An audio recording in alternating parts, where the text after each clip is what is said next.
Assalamualaikum warahmatullahi wabarakatuh. Salam dan bahagia. Perkenalkan, nama saya Novik Darmawan.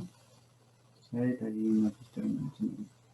Kali ini, dalam video ini, saya akan sedikit bercerita tentang Key Performance Indicator atau disingkat dengan KPI. Mungkin ada yang pernah dengar atau yang belum pernah dengar. Mari kita bahas bersama-sama ya. Secara konsep, apa itu KPI? Menurut Wikipedia tahun 2020, yang dimaksud dengan KPI adalah metrik finansial atau non-finansial yang digunakan untuk membantu suatu organisasi dalam menentukan dan mengukur kemajuan terhadap sasaran organisasi. Sedangkan menurut Bernard 2016, yang dimaksud dengan KPI adalah alat navigasi penting yang digunakan oleh para manajer untuk memahami apakah perusahaan tersebut mengarah pada kesuksesan atau menjauhi dari kesuksesan. Menurut Iveta tahun 2012, yang dimaksud dengan KPI adalah ukuran yang bersifat kuantitatif dan bertahap bagi perusahaan serta memiliki berbagai perspektif yang berbasiskan data yang konkret dan menjadi titik awal menentukan tujuan dan menyusun strategi organisasi. Ada dua jenis dari performance indikator, ada yang berjenis finansial dan non finansial.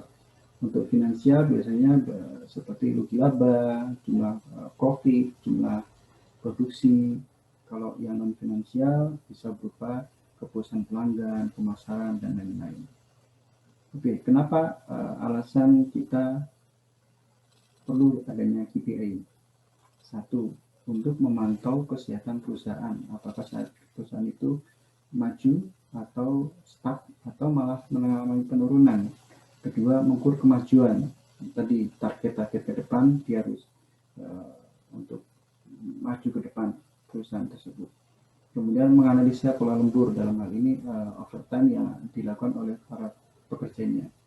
Kemudian memecahkan masalah dan mengambil peluang.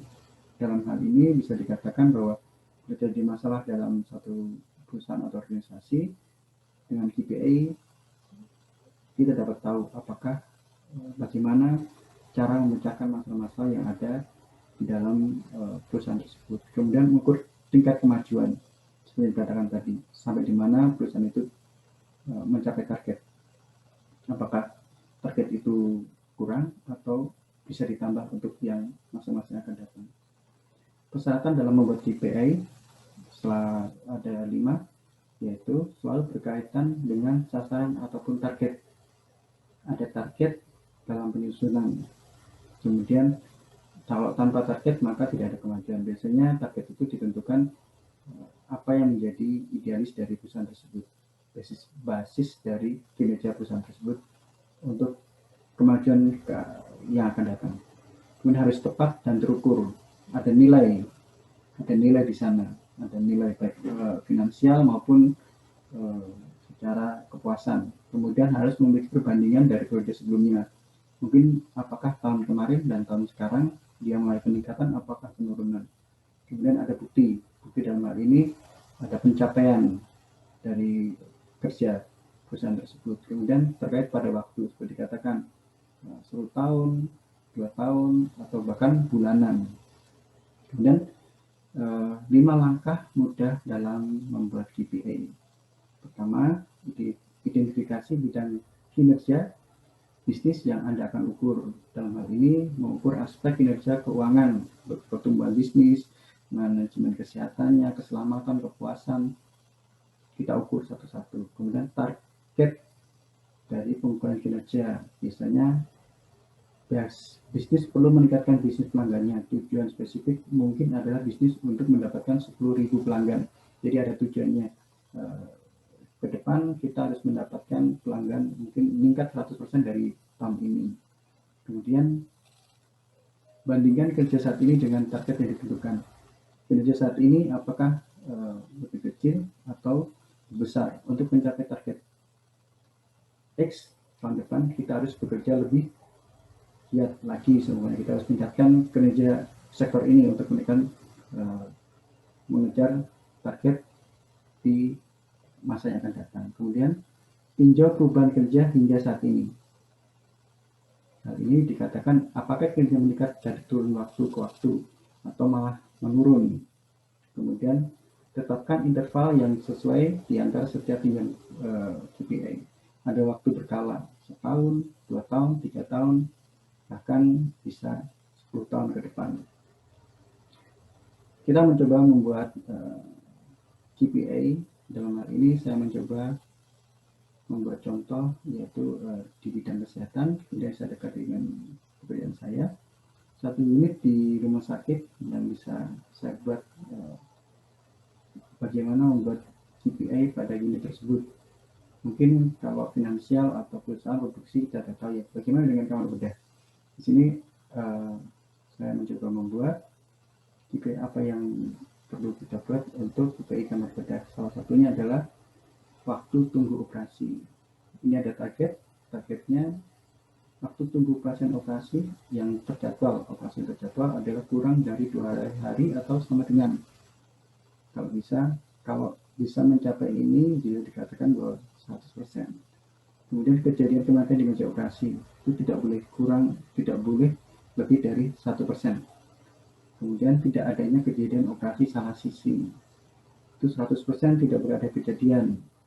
Kita bisa hitung per bulannya, dari jumlah operasi cuma 1000, 0 berarti 100%. Kalau ada 1 ya 0,1%.